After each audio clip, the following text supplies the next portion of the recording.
아브라함 신실하신 하나님과의 동행 시리즈의 5번째 시간입니다. 풍요 속에 숨겨진 유혹의 덫을 주의하라의 말씀을 나누려고 합니다. 자, 우리는 지난주에 기근에 대한 이야기를 다루었습니다. 그래서 기근의 시기에 하나님보다 앞서 나가지 않는 법을 배우는 것이 얼마나 중요한지를 말씀을 나누었죠. 재정적인 궁핍과 또한 기근, 흉년, 이것들은 사람들을 굉장히 불안하게 만들고 조급하게 만들어서 하나님의 뜻을 분별하기보다는 하나님보다 앞서 나가게 만드는 경향이 있습니다. 그래서 우리가 하나님 말씀에 그럴수록 더 귀 기울이고 머무르는 법을 배우고 또한 그 믿음을 키워나가는 것은 너무나 중요한 것이죠. 이것이 우리가 지난주에 다룬 내용입니다. 지난주가 기근의 시험이었다면 오늘은 반대입니다. 오늘은 바로 풍요의 시험입니다. 풍요 속에 숨겨진 여러분 유혹의 덫이 있어요.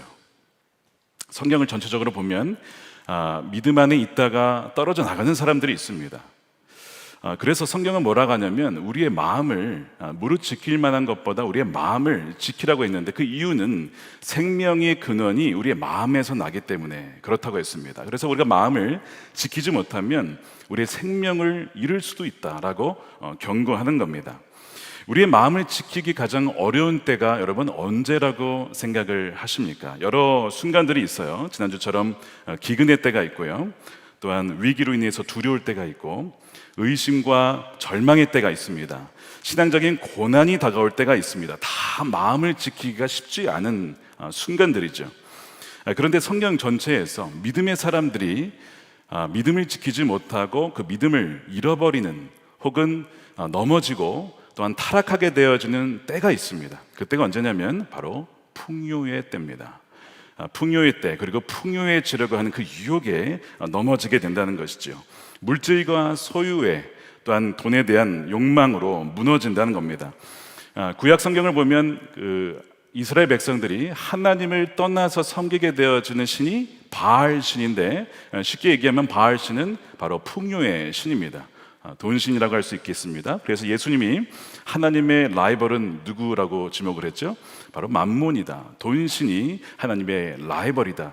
사실 돈신이 하나님의 라이벌이 되겠습니까? 그러나 실상 사람들이 그만큼 이 돈을 사랑한다는 것이죠.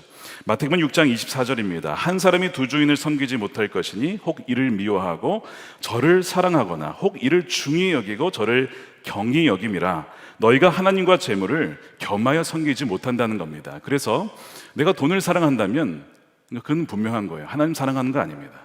동시에 사랑할 수 없다라고 했기 때문에 그래요. 성경은 돈과 재물이 악이라고 하지 않았어요. 돈과 재물, 바로 돈을 사랑하는 것이 일만 악의 뿌리라고 했습니다. 그래서 사도 바울이 디모데에게 경고하기를 말세가 되면 사람들에게 나타나는 이 세 가지, 사랑하는 세 가지 삼위일체가 있다라고 그렇게 경고를 합니다. 뭐냐면 자기를 사랑하고 돈을 사랑하고 쾌락을 사랑하는 것, 이것이 바로 사랑의 세 가지, 악한 사랑의 세 가지 삼위일체죠. 디모데후서 3장 1절입니다. 너는 이것을 알라. 말세에 고통하는 때가 이르러 사람들이 자기를 사랑하고 돈을 사랑하고 쾌락 사랑하기를 하나님 사랑하는 것보다 더 한다는 겁니다.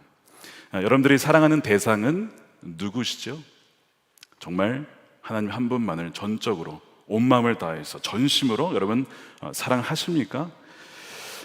마땅히 사랑해야 되는데 사랑하지 못하고 하나님을 사랑하지 못하고 다른 것을 사랑하는 것. 여러분, 죄는요, 죄는 사랑입니다. 죄를 사랑이라고 하면 굉장히 놀라실 거예요. 죄가 무슨 사랑이냐? 죄는 사랑은 사랑인데 망가진 사랑입니다. 무질서한 사랑입니다. 다시 말해서 가장 사랑해야 될 하나님을 사랑하지 못하고 사랑하지 말아야 될 대상을 사랑하는 것이 죄입니다.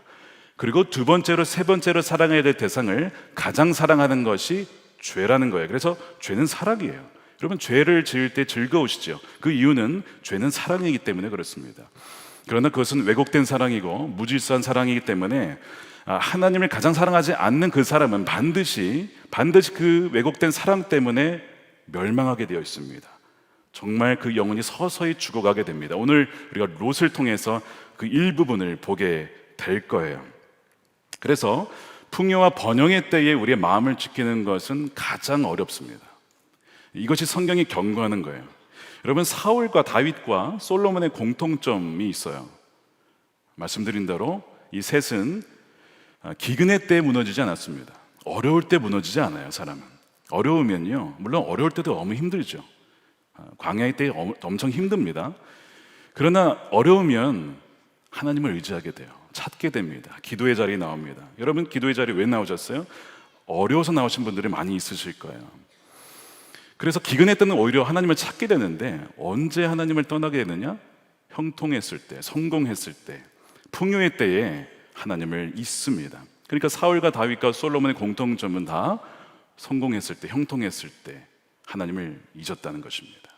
그만큼 이 다윗과 솔로몬을 무너뜨릴 정도의 강력한 이 유혹의 때가 바로 이 풍요의 때라는 것을 여러분 잊으시면 안 된다는 것이죠. 그래서 하나님께서 이스라엘 백성들이 가나안 땅에 들어가기 전에, 신명기 말씀 이제 우리 새벽 설교에서 듣게 될 텐데요, 이런 경고를 미리 하셨어요. 하나님은 우리를 너무 잘 아시니까 미리 경고의 말씀을 미리 주시는 거예요. 그것이 신명기 6장 10절에서 13절입니다. 너희 하나님 여호와께서 내가 채우지 아니한 아름다운 물건이 가득한 집을 얻게 하시며, 내가 파지 아니한 우물을 차지하게 하시며, 내가 심지 아니한 포도원과 감람나무를 차지하게 하사 내게 배불리 먹게 하실 때에 너는 조심하여 너를 애굽 땅 종 되었던 집에서 인도하여 내신 여호와를 잊지 말아라. 내 하나님 여호와를 경외하며 그를 두려워하라. 그를 섬기라. 모세를 통해서 이미 경고하셨어요.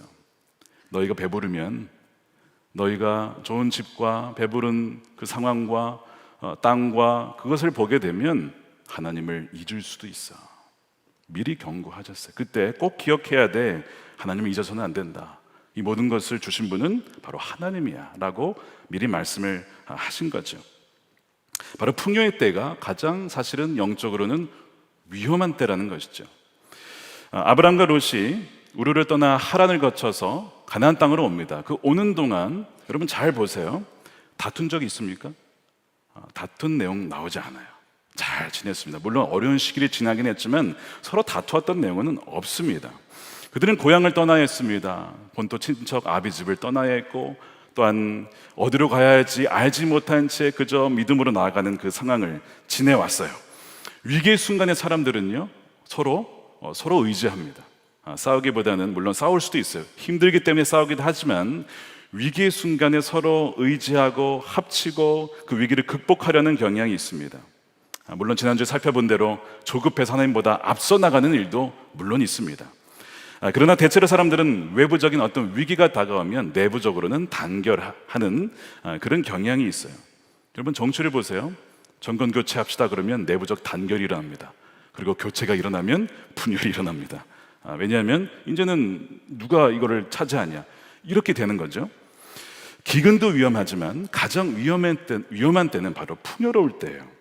아브람과 롯이 하나님의 전적인 은혜로 오늘 본문에 보니까 재물이 늘었어요. 는 정도가 아니고요, 부자가 되었습니다.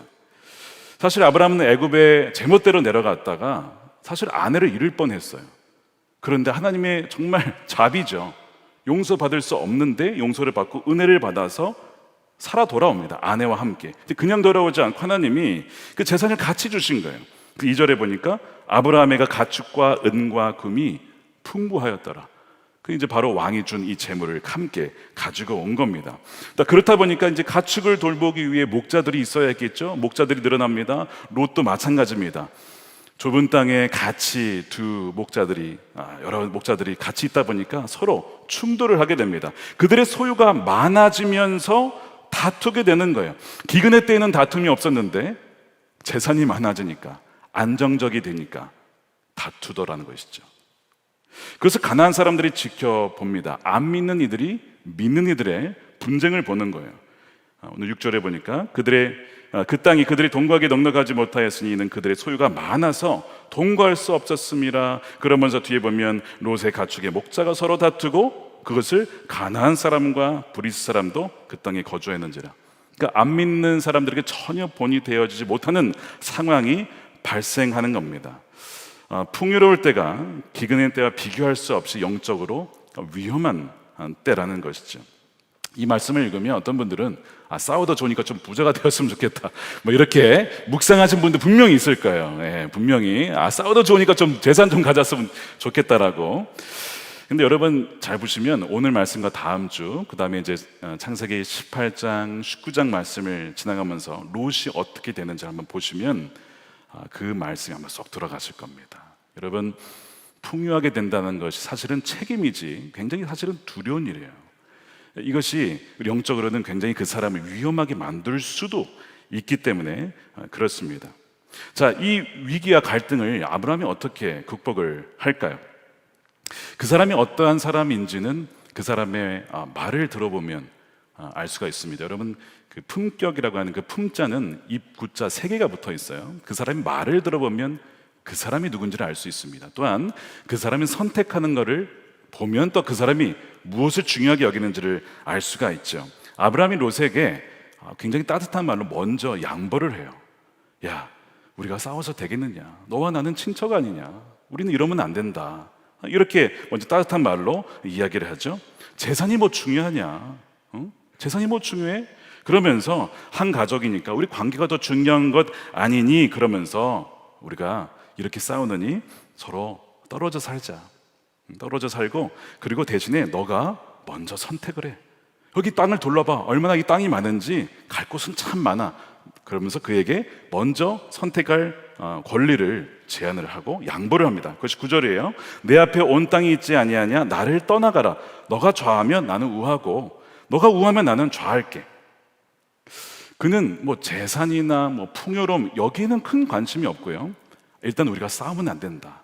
이 관계를 굉장히 중요시 여겼습니다. 롯은 그에게 남은 유일한 친족이죠. 그리고 단지 그런 이유만은 아니라 지금 이때까지만 해도 이 아브라함의 생각에는 혹시 롯이 자신의 어떤 그 가문을 이어갈 사람은 아닐까라고 하는 약간의 그런 생각이 있었습니다. 그래서 우리 다음 주에 보시겠지만 롯이 위기에 처했을 때도 아브라함은 그를 가서 구하거든요. 삼촌이었던 그가 이 조카 롯을 사랑하는 모습을 볼 수가 있습니다. 그런데 그가 제안을 한 또 다른 이유가 뭐냐면 그의 재물관이에요. 이 재물에 대해서 그는 이것은 그냥 하나님이 나에게 은혜로 주신 것이다. 재물에 대해서 크게 그렇게 막 중요하게 여기지는 않습니다. 그가 갖고 있는 모든 가축들은 다 아내의 목숨을 어떻게 보면 담보로 얻은 거예요.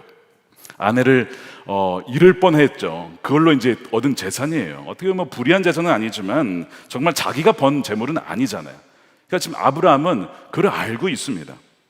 신명기 6장 편에 의하면 내가 채우지 아니한 아름다운 물건이고 내가 파지 아니한 우물입니다. 자기가 지금 갖고 있는 것이 그거란 거를 잘 알고 있었어요.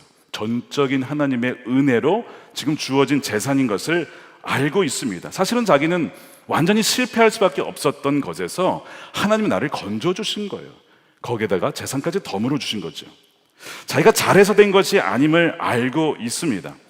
그래서 그가 하나님께 예배했죠. 지난주 4절에 보면 그가 제단을 쌓으면서 예배했다 이렇게 되어 있는데요. 어떤 찬양을 불렀을까요?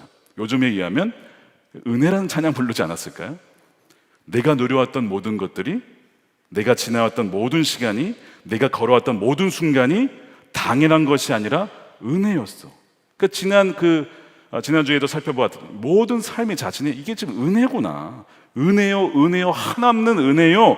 내 삶에 당연한 것 하나도 없네. 이러면서 아마 예배를 드리지 않았을까 싶어요. 제단을 쌓은 곳에 와서 하나님을 부르면서 하나님의 인도하심에 대한 그 감사의 고백을 했을 것입니다. 그렇게 해서 이제 이 조카에게 그가 기꺼이 넓은 마음으로 먼저 고르라고 제안을 하는 겁니다. 사실 여러분 쉬운 건 아니에요.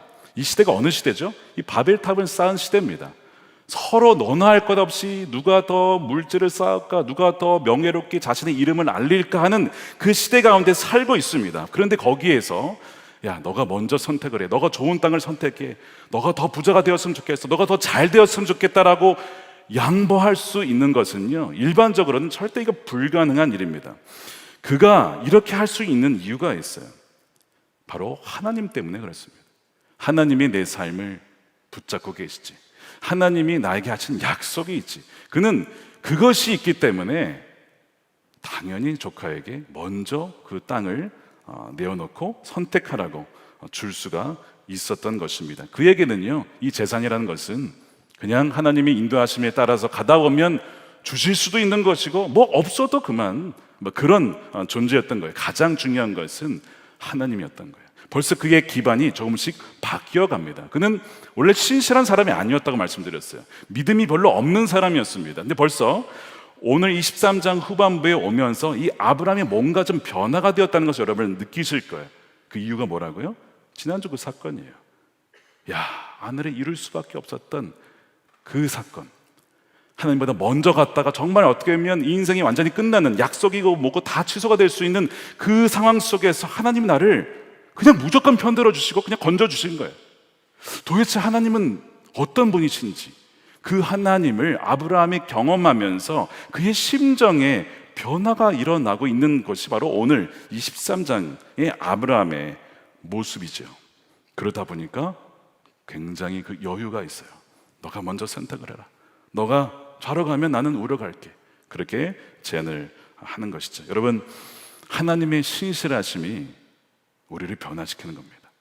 그분이 신실하셔서 우리는 신실하지 않아요. 우리는요, 언제든지 기회만 있으면, 또한 어떤 것이 더 이익이 된다 싶으면요, 약삭 빠르게 갈 수 있는 사람이 우리들입니다. 그런데 하나님은 끝까지 우리의 참아주시고 기다려주시고 자비를 베풀어 주시고, 그럼에도 불구하고 우리를 건져주시는 분이 하나님이세요. 아브라함이 그거를 경험한 것이죠. 자, 그러면 그런 제안에 롯이 그를 듣고 과연 바른 선택을 할 수 있을까? 이것이 우리의 관심입니다. 이번 주에 어떤 목사님들과 대화를 하다가 어떤 목사님께서 그런 얘기를 해주셨어요. 그 대기업에 가면, 그 대기업은 땅을 사고 뭐 빌딩을 사고 이런 데 굉장히 잘 알기 때문에 거기에서 그 포지션에 일하시는 분들은요, 거기에 오래 일을 하지 않는답니다.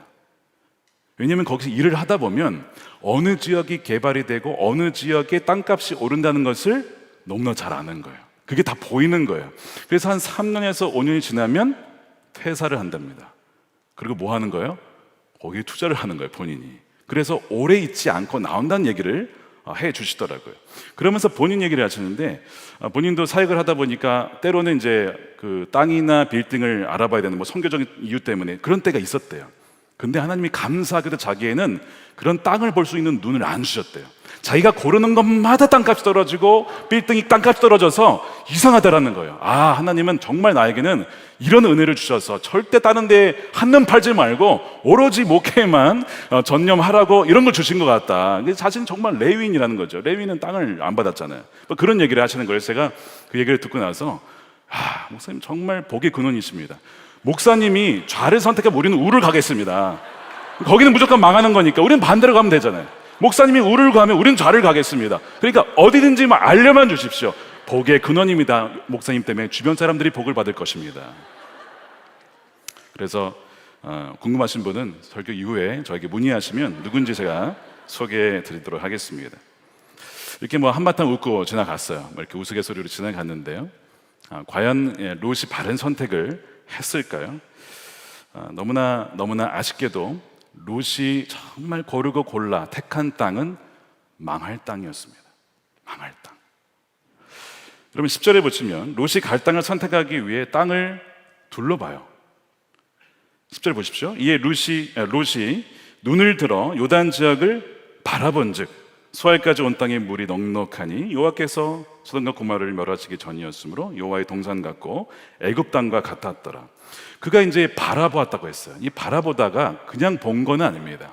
예를 들어서 이 단어가 히브리어 라라고 되어 있는데 어디에 또 나오냐면 이 창세기 7장 1절에 나와요. 하나님이 노아에게 말씀하실 때 내가 보니까 이 세상에 의로운 사람이라고는 너밖에 없다. 그 얘기는 무슨 얘기예요? 사람들을 다 봤다는 얘기예요.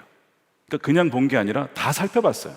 그래서 이 라라고 하는 단어에는 자세히 살펴보다, 샅샅이 조사라는 의미가 있습니다. 다른 곳에서는 이렇게 쓰였습니다. 시편 33편 13절에는요 주님은 하늘에서 굽어보시며 사람들을 낱낱이 살펴보신다. 이게 똑같은 단어예요. 그러니까 지금 롯이 그 땅을 봤을 때 그냥 본 게 아니고요, 자세히 들여다봤습니다. 앞으로 이 땅이 어떻게 될까? 여기 땅값이 오를까?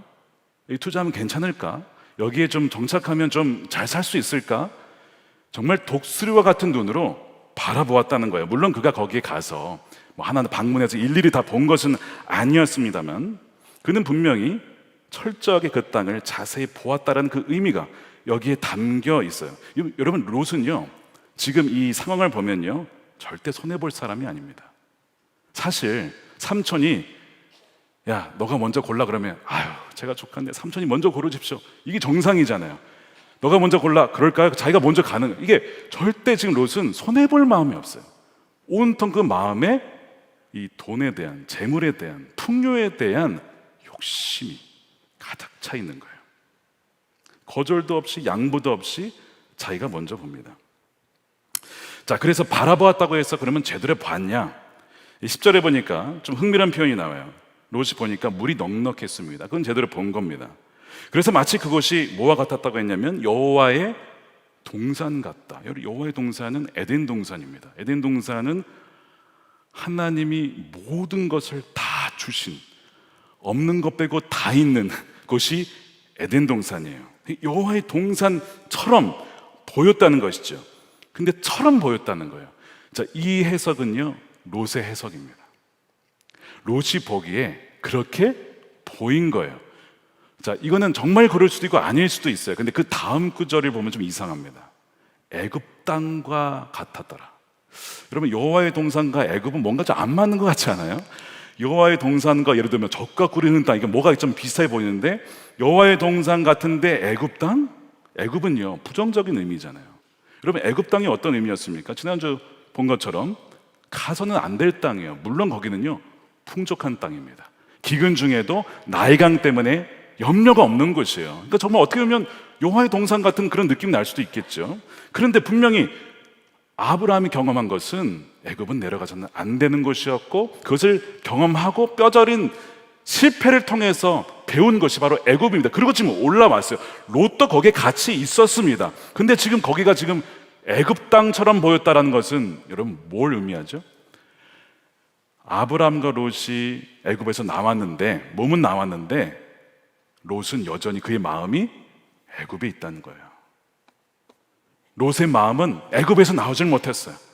그 풍족한 땅, 물이 넉넉한 땅, 거기에 온통 사로잡혀 있는 상황에서 요단 동편을 보니까 거기가 꼭 애굽처럼 보이는 거예요. 야, 안 그래도 내가 지금 애굽에 사는 때 너무 아쉬웠는데 야, 여기가 기가 막히게 애굽처럼 생겼네. 그 마음이 지금 롯에게 있었다는 거죠. 자, 그러면 이런 관점에서 보면 여호와의 동산 같다라는 표현이 무슨 뜻인지가 또한 해석이 됩니다. 지금 롯은 모든 것이 다 있는 풍족한 그 땅을 원하는 거예요. 여러분, 뭐 그게 나쁜 겁니까? 그럼 뭐 다 없는 땅을 골라야 됩니까? 척박한 땅 골라야 됩니까? 그건 아니잖아요. 그렇죠? 그건 아니죠. 이것이 왜 문제가 되는가? 지금 롯의 선택과 롯이 바라보는 곳에는 하나님이 없어요. 그러니까 여호와의 동산인데 하나님이 없는 여호와의 동산을 그는 지금 보고 있는 거예요. 지금 그가 하나님이 계시지 않은 여호와의 동산을 꿈꾸고 있다는 것을 지지하는 근거가 뭘까요? 여러 가지가 있는데 두 가지가 있습니다. 하나는요, 롯은 한 번도 하나님의 말씀을 따라 움직인 적이 없습니다.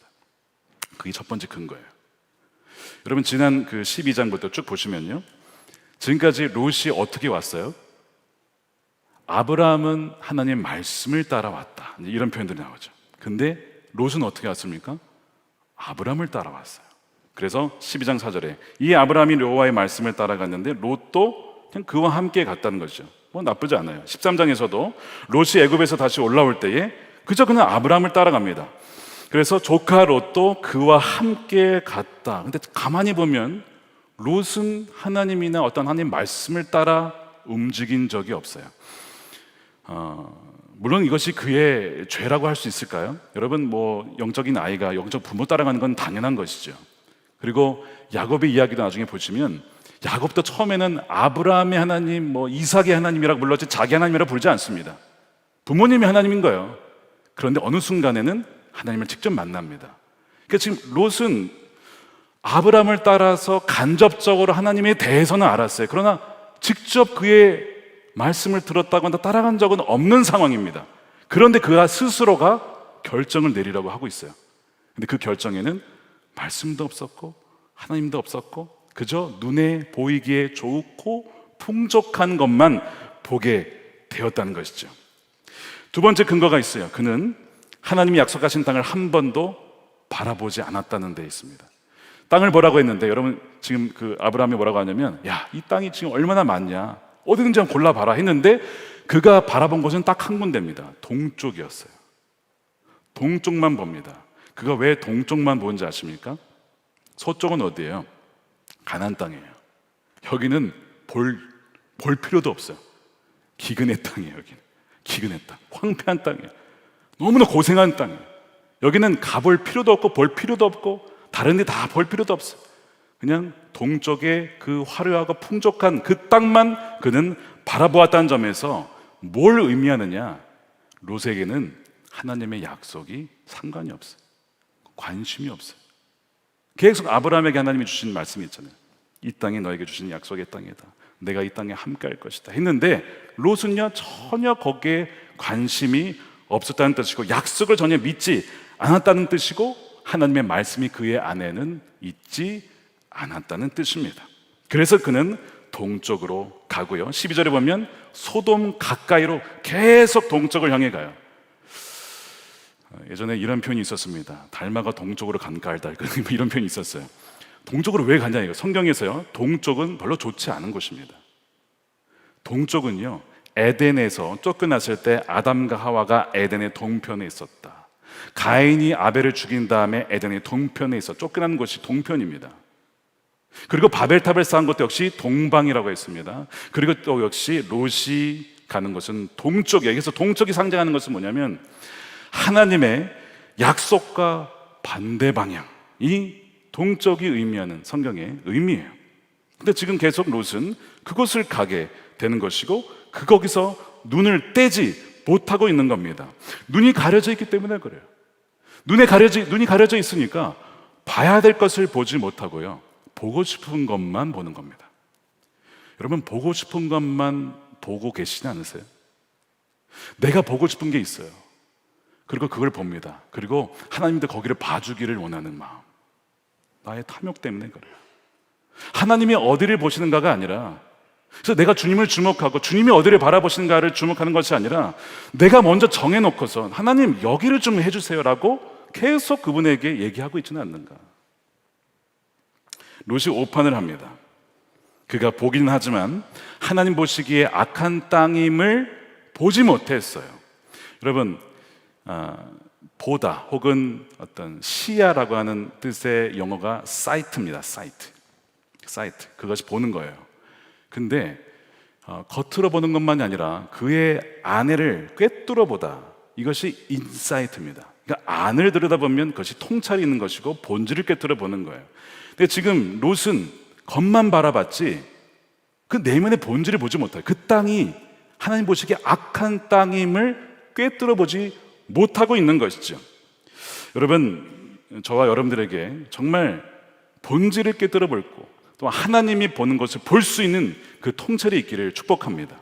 그냥 겉만 봐서는 절대 안 된다는 거예요. 그렇지 않으면 롯처럼 아무리 자세히 관찰을 해도, 아무리 오랫동안 거기를 바라봐도요, 그 땅이 망할 땅임을 보지 못한다는 거예요. 10절에 보니까 여호와께서 소돔과 고모라를 멸하시기 전이었다고 했어요. 롯은 훗날 그 땅이 사람들 앞에 악한 그 큰 죄를 짓는 사람들인 것을 알았겠죠. 같이 살면서 알았지만 나오지를 못하는 거예요. 그게 뭐 큰 문제인가 싶기도 했을 것이고, 나중에 심령이 상해도 이제는 더 이상 나오지 못해요. 왜냐하면 덫에 완전히 걸렸기 때문에 그렇습니다. 왜 롯에게 이런 인사이트, 통찰이 없고 단지 겉모습만 보는 그런 눈만 있었을까요? 그 이유가 여러분 솔로몬을 통해서 알 수가 있어요. 여러분 솔로몬 이야기 잘 아실 거예요. 솔로몬이 하나님께 구했던 것 단 한 가지 뭐였죠? 지혜였습니다. 근데 지혜를 그가 이렇게 표현을 해요. 하나님 저에게 듣는 마음을 종에게 주십시오. 이렇게 표현을 합니다. 열왕기상 3장 9절이에요. 듣는 마음을 종에게 주십시오. 그러니까 지혜는 어디서 오냐면 듣는 마음, 겸손한 마음, 들을 수 있는 마음에서 통찰과 지혜가 옵니다. 그래서 그 유명한 솔로몬의 재판에서 양쪽 사람의 어머니 얘기를 다 듣고서 거기서 통찰을 얻죠. 아, 이 사람이 진짜 어머니다. 듣는 마음에서 본질을 꿰뚫을 수 있는 그 통찰이 나온다는 거예요. 그러면 롯은 왜 보지 못했을까요? 듣지 못했기 때문에 그런 겁니다. 듣지 못했어요. 하나님의 말씀을 듣지 못했어요. 하나님의 약속을 듣지 못했어요. 그러니까 보지 못하는 거예요. 여러분, 보는 것은 듣는 것과 연결되어 있는 거예요. 그러니까 여러분들 지금 말씀을 들으시면요, 듣는 것으로 인하여서 보는 눈이 열리게 되는 것입니다. 영안이 열리게 되는 것이죠. 롯에게는 이 듣는 귀가 없었던 것, 그렇기 때문에 보지 못했고, 보지 못했기 때문에 잘못된 선택을 내렸고 망하는 길로 가게 되었다는 것입니다. 제가 지난 교사 부흥에 가서 이순신 장군 이야기를 잠깐 했습니다. 여러분, 이순신 장군 잘 아실 거예요. 그가 전라 좌수사가 된 이후에 여수에 가서 전쟁 준비에 착수를 합니다. 그러면서 그가 한산대에 머무는 동안 자신의 서재 운주당이라고 하는 곳에 독서 공간이 있었습니다. 거기서 책만 읽는 게 아니었어요. 거기서 뭘 하냐면 참모들을 거기에 초청합니다. 그리고 장수들, 그 다음에 병사들, 심지어 그 지역 주민들을 거기 운주당에 초청을 해서 뭐 한 줄 아세요? 식사하면서 그들의 이야기를 듣습니다. 근데 듣는 가운데 뭐가 생길까요? 통찰이 생기는 거예요. 이런 거예요. 한 병사가 말합니다. 장군님, 촛대바위 근처에 가면 해상은 굉장히 물길이 세고 암초가 많습니다.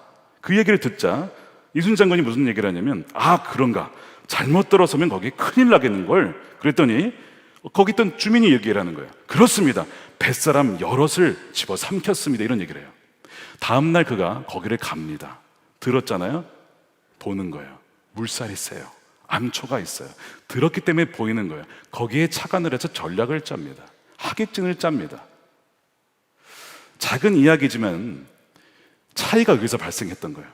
듣는 것에서 보이기 시작했고 보았기 때문에 바른 결정을 내릴 수 있었다는 것이죠. 여러분, 사람들의 이야기가 듣는 것이 이 정도라면요, 하나님의 말씀을 들으면 여러분, 보는 것이 달라지는 것은 그는 당연한 일이죠.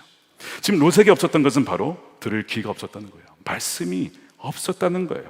그렇기 때문에 아무리 보기에 물이 많은 동산 같고 또한 여호와의 동산 같아 보여도 거기는요, 살아남을 수 있는 곳이 아니었던 것이고 망하는 곳이었습니다. 반대로 말씀이 있으면 보기에 황폐해 보이고 메마른 땅 같아 보이지만 거기가 살 길이라는 거예요. 왜냐하면 말씀이 있는 것에 바로 하나님이 함께 계시기 때문에 그래요. 이것이 하나님과 동행하는 사람의 차이점입니다. 저는 롯을 보면서 참 안타까운 마음이 들었어요. 아브라함과 곁에 살면서 참 많은 은혜를 누릴 수 있음에도 불구하고 어쩜 그렇게 반대 방향으로 가는지, 멸망의 길로 가는지 너무나 안타까운 거예요. 사실 23장만 봐도 아브라함이 조금씩 변하잖아요. 신실한 삶으로 조금씩 변해가거든요. 근데 롯은 그 은혜를 누리지 못하는 겁니다. 그래서 왜 이렇게 하나님, 왜 롯에게는 이런 은혜가 있지 않습니까? 라고 했을 때 하나 또 발견한 것이 있어요. 롯에게 보면 오늘 말씀이 나옵니다. 그가 장막을 칩니다. 장막을 쳐요. 그러니까 계속 이동하면 장막을 치는데 그의 삶에는 뭐가 없냐면 제단이 없어요. 제단이 없습니다. 제단을 쌓지는 않습니다. 이것이 아브라함과 롯의 결정적인 차이예요. 아브라함도 장막을 칩니다. 롯도 장막을 칩니다. 근데 아브라함은 가는 곳마다 제단을 쌓고 여호와의 이름을 불러요. 그러나 롯은 그것이 보이지가 않아요. 심지어 아브라함이 제단을 쌓을 때 함께 예배 드릴 수도 있잖아요. 함께 한다는 표현도 전혀 나오질 않습니다. 몇 주 전에 갈 바를 알지 못하고 나아가는 믿음에 이런 말씀을 드렸어요. 반드시 장막의 삶, 즉 우리 나그네 삶이잖아요. 주님께서 가라 하시면 가고 멈추라 멈추고, 장막의 삶은 뭐와 함께 가야 된다고요?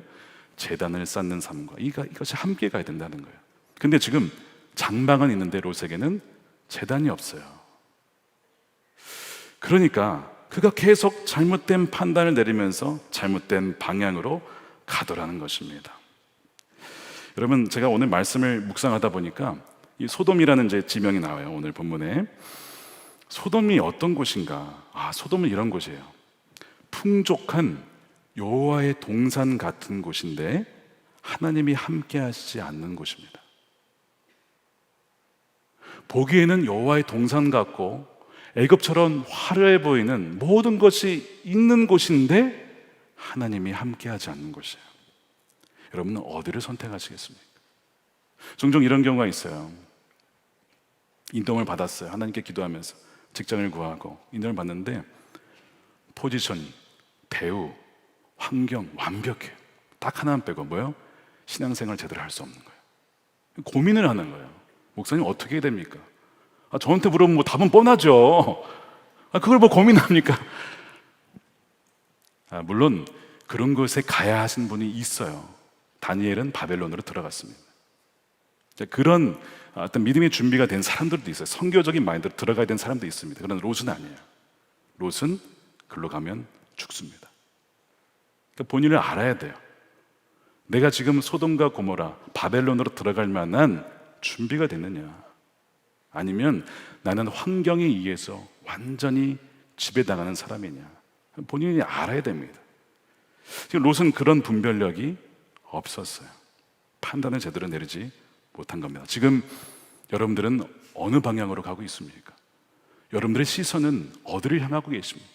날마다 우리가 주님과 동행하며 일기를 쓰며 말씀을 읽으며 기도하며 하나님을 향하여서 그 시선을 주목하고 있습니까? 아니면 마음에 뺏겨서 모든 것이 다 풍족해 보이는데 하나님만 없는 그곳을 향해서 여러분 자꾸 지금 여러분들의 몸과 마음이 빼앗기고 있지는 않습니까? 롯에게는 장막은 있어서는 제단이 없다라고 말씀을 드렸죠. 그리고 14절에 보니까 롯이 떠납니다. 롯이 아브람을 떠난 후에 바로 그때 하나님이 아브람에게 나타나십니다. 그러면서 보이는 땅을 너와 내 자손에게 주리라 하고 다시 한번 약속을 하시고 구체적인 약속을 주시죠. 16절에 내가 내 자손이 땅의 띠끌 같게 하리니 사람이 땅의 띠끌을 능히 셀 수 있을진데 너의 자손도 셀 것이다. 왜 하나님이 이렇게 하실까요? 지금 아브라함은 창세기 12장에 하나님 뭐라고 하셨어요? 너의 본토 아버지 집을 떠나라. 그래서 고향을 떠났습니다. 아버지도 이제 돌아가셨습니다. 그나마 남아있던 조카 이제는 롯도 정말 떠났어요. 그 말씀이 이루어진 상황이에요. 지금 정말 모든 것이 다 떠난 상황입니다. 주위에 이제 없어요. 자기 외에는. 말씀은 이루어졌어요. 부분적으로 이루어졌어요. 근데 혼자인 거예요. 어떤 마음이 들 것 같으세요, 여러분? 두려운 마음이 들 수 있죠. 보이는 것은요, 황폐한 가나안 땅이에요. 내가 잘 선택한 건 맞나? 나도 동쪽으로 가야 되나? 나도 롯과 함께 갔어야 하나? 이런 여러 가지 생각이 들 수도 있는 시점에 하나님이 지체하지 않냐고 나타나셔서 너 잘한 거야. 너 지금 잘 머물렀어. 너 지금 여기가 내가 너에게 준 땅 맞고 너에게 자손 줄 거야. 다시 한번 구체적인 말씀으로 확증을 주시는 거예요. 너가 잘한 거다. 빈들 같아 보이니? 황폐해 보이니? 정말 말씀 듣는 거 외에는 보이는 건 아무것도 없으니까 불안해 보이니? 그럴 때에 아니야.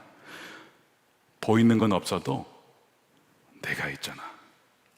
여러분, 복이 뭐라고요? 하나님이 우리와 함께 하시는 거예요. 그러면 된 거예요. 그러면 어디를 가든지 가는 것보다 너는 복의 근원이 될 것이다 라고 했잖아요. 그거를 다시 한번 하나님이 확증해 주시는 것이죠.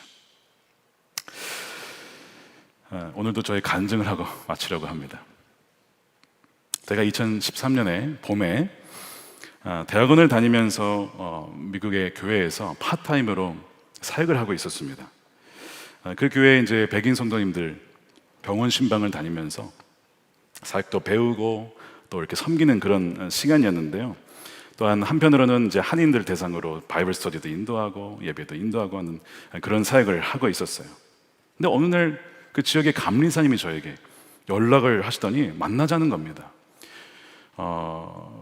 한국은 지금 그렇진 않지만 미국 감리사님은요, 개교의 목회자를 어느 교회로 보낼 수 있는 파송권을 갖고 있습니다. 그러니까 그분이 가라고 하면 그냥 가는 거고 그렇게 되는 거예요. 그러니까 감리사님이 저를 찾아오셨기 때문에 뭔가 지금 파송이 일어나 보다 이렇게 저는 이제 생각을 하고 만났습니다. 그러면서 아니나 다를까 대화를 해보니까 그분이 저에게 한 미국 연합감리교회 교회 담임으로 가라고, 가보면 어떻겠냐고 말씀을 하시는 거예요. 그 교회가 지금 담임자가 비어있기 때문에 가보라고 하면서 조건을 얘기를 해주시는 거예요. 자, 조건이 어땠냐면 일단 제가 공부를 하고 있었기 때문에 학교가 멀면 안 돼요. 수도권에 있었습니다. 학교가 가까운 지역이었어요. 이거 좋았죠. 두 번째, 사택을 제공해 주는 겁니다. 그 당시에 기숙사에 살고 있었는데 단독 주택에 사택을 제공하는 겁니다. 굉장히 매력적인 제안이죠. 세 번째, 우리 온 가족이 먹고도 남을 사례비를 주신다는 거예요. 제가 보기에는요, 여호와의 동산 같더라. 진짜 와우, 이렇게 좋은 조건이 갑자기 나한테 이렇게 생각이 들 정도로. 게다가 네 번째, 타이밍도 맞아요. 2013년 6월 말로 저는 그 교회에서 이제 사역을 정리해야 했어요. 왜냐하면 그 레지스칼라라고 하는 그 부활의교회 장학생 프로그램이 이제 끝나는 시점이었어요. 1년이 지났고 이제 끝나는 시점이었기 때문에 이제는 이제 정리를 해야 되고 나가야 되는 시점에서 어떻게 해야 되지 하는 그런 상황이었습니다. 근데 이 제안이 오니까 이거 타이밍도 너무 맞고 이거 조건도 너무 좋고 안 갈 이유가 하나 빼고 다 맞아요. 그러니까 하나는 뭐냐? 말씀이 없었어요. 하나님이 거기다라고 하는 말씀만 없고 모든 것이 다 있는, 타이밍까지 있는 그런 상황이었습니다. 그런데 이런 조건과는 정반대 형편 교회가 있었는데 바로 한인교회였습니다. 분열이 되어서 두 번 목사님 쫓겨나시고 재정 없어서 담임자 사례비 거의 줄 수가 없고요. 사택 당연히 없고요. 아주 보기에는 가나안 땅과 같았더라. 이런 상황이었던 곳이 하나 있었습니다. 사람들이 다 가지 말라고 하는 그런 곳이 바로 그 교회였어요. 여러분 보시기에 어디가 소돔 같고 가나안 땅 같습니까? 눈에 보이는 조건대로 판단해서는 안 되죠. 아무리 좋아 보여도 소돔 같을 수 있고 아무리 나빠 보여도 가나안 땅일 수도 있다는 것이기 때문에 그렇습니다. 그래서 제가 이제 아내하고 얘기를 하다가 감리사님께 그런 말씀을 드렸습니다. 정말 죄송하지만 저희가 지금 선택을 할 수가 없습니다. 40일을 저에게 주십시오. 40일의 시간을 기도해보고 말씀을 드리겠습니다. 이거 굉장히 사실은요 무례한 겁니다. 감리사님이 가라고 하면 원래 가는 게 맞아요. 네, 가겠습니다 해야 되는 건데 무슨 40일이나 그래서 감사하게도 40일의 시간을 주셨어요. 기도를 하다가 말씀을 묵상하는데 묵상한 본문이 사도행전이었고 아내와 제가 동시에 받은 말씀은 와서 우리를 도우라 였어요. 와서 도우라는 맞는데 문제는 뭐냐면 어디로 와서 도우라는지는 그걸 모르겠는 거예요. 그거를 또 말씀 안 해주시는 거예요. 그래서 고민이 되었는데요. 바로 그때 사실 우리 계획은 공부를 하고 이제 한국으로 돌아가야 하는 것이 원래 약속이었어요. 교회의 약속이었습니다. 근데 모든 것을 다 내려놓고 하나님이 어디를 인도하시는가 처음부터 묻기 시작했는데요. 유 목사님의 말씀이 생각이 났어요. 유학할 때 목사님 아마 생각 안 나실지도 모르겠지만 혹시 어려운 결정을 내려야 할 때가 있으면 가장 어려운 곳 돌잡 사명을 할 수 있는 곳으로 가라고 이런 말씀을 하셨어요. 그게 갑자기 생각이 났어요. 그러면서 제가 감리사님께 물었습니다. 이 두 교회 중에 어디가 더 어렵습니까? 당연히 한인교회가 어렵죠. 그러는 거예요. 그래서 제가 그러면 저를 그곳으로 보내주십시오 했더니 뭐라는 줄 아세요? 그건 좋은 생각이 아니래요. 그건 좋은 생각이 아니래요. It's not good idea 그러시는 거예요. 그래서 왜 좋은 생각이 아닙니까? 거기 가면 위험하다. 너 가면 거기서 쫓겨날 수도 있어. 이러면서 저를 말리시는 거예요. 그래서 다시 한번 얘기했어요. 제가 있었던 한국에서 있었던 교회도 어려운 교회였습니다. 분열이 된 교회였습니다. 그런데 예수님이 이끄시는 교회, 예수님이 주인된 교회로 이 교회를 하나님께서 얼마나 아름답게 회복시키시고 성숙하게 하셨는지 모릅니다. 그 과정을 하나님이 간접적으로 저에게 보게 하셨는데 그 이유가 언젠가 그 어려운 교회에 가셔서 저를 보내셔서 또한 그를 회복시키라는 그 마음을 저는 가지고 있었습니다. 아마 지금이 그때인 것 같습니다. 가만히 그분이 들으시더니요. 그래, 그러면 그 교회를 가라. 그래서 그 교회를 가게 된 거예요. 제가 이제 돌아보니까 하나님께서 저희가 가라고 하신 약속의 땅은 한인교회냐 미국교회냐 한국이냐 미국이냐 그게 아니었어요. 저희가 가라고 하신 땅은 전적으로 하나님만 의지하는 땅이 어디냐는 거예요. 그 미국교회는요 너무 여건이 좋은 거죠. 근데 그 이민교회는요 정말 너무 막막한 거예요. 하나님만 의지하지 않고선 할 수 없는 곳. 거기가 하나님이 약속하신 땅이구나. 그거를 나중에 목회를 하면서 알게 되었어요. 그러니까 지금 제가 한국에 왔지만 여기도 가나안 땅이죠. 하나님만 의지할 수밖에 없는 땅이니까. 가나안 땅 바로 그겁니다. 근데 소돔은 어디라고요? 모든 것이 다 갖춰져서 하나님 없이도 살 수 있는 곳인데 하나님이 함께하지 않는 곳이 소돔이에요. 여러분들은 지금 어느 곳을 바라보고 계십니까? 18절에 아브라함이 장막을 옮깁니다. 그리고 제단을 쌓아요. 18절에 이 아브라함이 장막을 옮겨 헤브론에 있는 마므레 상수리 숲으로 이르러 거주하며 거기서 여호와를 위하여 제단을 쌓았더라. 장막과 함께 제단이 함께 가는 것이죠. 여러분, 헤브론이라고 하는 곳의 이름은요, 의미는 교제, fellowship, 우정, friendship이라는 뜻입니다. 하나님과의 교제, 하나님과의 우정, 그런 의미를 가진 그 헤브론에서 예배를 드리죠. 바로 그 땅에서 나중에 막벨라 굴을 사서 아내를 장사하고 그 약속의 땅, 작지만 성취된 땅이 바로 그 헤브론이에요. 그리고 갈렙이 그곳을 차지하고 다윗이 유다의 왕으로서 헤브론에서 통치를 시작합니다. 굉장히 의미 있는 땅입니다. 사실상 오늘 28절 9절은요, 사실 믿음으로 보면 이미 땅을 주시겠다는 것은 이루어진 거죠. 하나님은 아브라함에게 헤브론을 허락하시면서 아브라함이 거기서 예배를 드리면서 고백을 합니다. 하나님 신뢰합니다. 하나님만 신뢰하며 나아갑니다. 다시 한번 자신의 인생을 주님께 온전히 맡기게 되는 겁니다. 사랑하는 여러분, 우리의 믿음은 연약하지만 신실하신 하나님이 우리를 자라가게 하십니다. 우리를 빚어가십니다. 우리를 하여금 예배자의 삶으로 하나님 말씀만 귀 기울이며 주님과 동행하는 자로 우리를 그렇게 이끌어 가시는 거예요. 그래서 여러분, 날마다 주님과 동행하면서 하나님 없는 풍요로운 소돔이 아니고 척박해 보여도 하나님이 함께 하시는 약속의 땅에서 우리 주님과 함께 동행하시는 저와 여러분들의 삶이 되시기를 주님의 이름으로 축원합니다. 우리 함께 찬양하신 후에 우리 기도하겠습니다. 우리 주가 일하시네 찬양인데요, 날이 저물어가고 빈들에서 걸을 때, 또 내 힘으로 안 될 때, 그때 우리가 여호와 일의 하나님을 고백합니다. 주가 일하심을 신뢰하며 걷는 자에게 하나님이 함께 하심을 우리가 고백하면서 우리 기도하겠습니다.